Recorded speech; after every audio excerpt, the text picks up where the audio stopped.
ইনকিলাব মঞ্চের আহ্বায়ক ওসমান হাদী হত্যার প্রধান আসামি ফয়সাল করিম সহ দুজনকে ভারতের পশ্চিমবঙ্গ থেকে গ্রেফতার করা হয়েছে। হাদী হত্যার প্রধান আসামি ফয়সাল করিম মাসুদ এবং সহযোগী আলমগীরকে গ্রেফতারের কথা জানিয়েছে ভারতের পশ্চিমবঙ্গ পুলিশের স্পেশাল টাস্ক ফোর্স এসটিএফ। বার্তা সংস্থা এএনআই এর প্রতিবেদনে এই তথ্য জানানো হয়েছে। 18 ডিসেম্বর সিঙ্গাপুর জেনারেল হাসপাতালে মারা যান শরীফ ওসমান হাদী।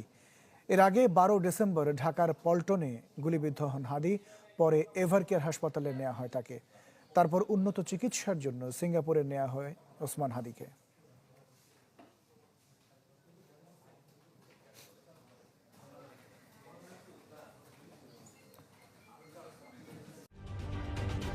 ঢালাইয়ে দৃঢ়তা, নির্মাণে নিশ্চয়তা। প্রিমিয়ার সিমেন্ট, ঢালাইয়ের রাজা। যেমনটি খবরের শুরুতে জানিয়েছিলাম, ইনকিলাব মঞ্চের আহ্বায়ক ওসমান হাদী হত্যার প্রধান আসামি ফয়সাল করিম সহ দুজনকে ভারতের পশ্চিমবঙ্গ থেকে গ্রেপ্তার করা হয়েছে। এ নিয়ে সবশেষ খবরাখবর জানাতে কলকাতা থেকে আমাদের সাথে যুক্ত হচ্ছেন শুভজিৎ পুততুণ্ড। শুভজিৎ, পশ্চিমবঙ্গের কোত্থেকে তাদেরকে গ্রেফতার করা হয়েছে এবং তাদেরকে কোথায় এখন রাখা হয়েছে?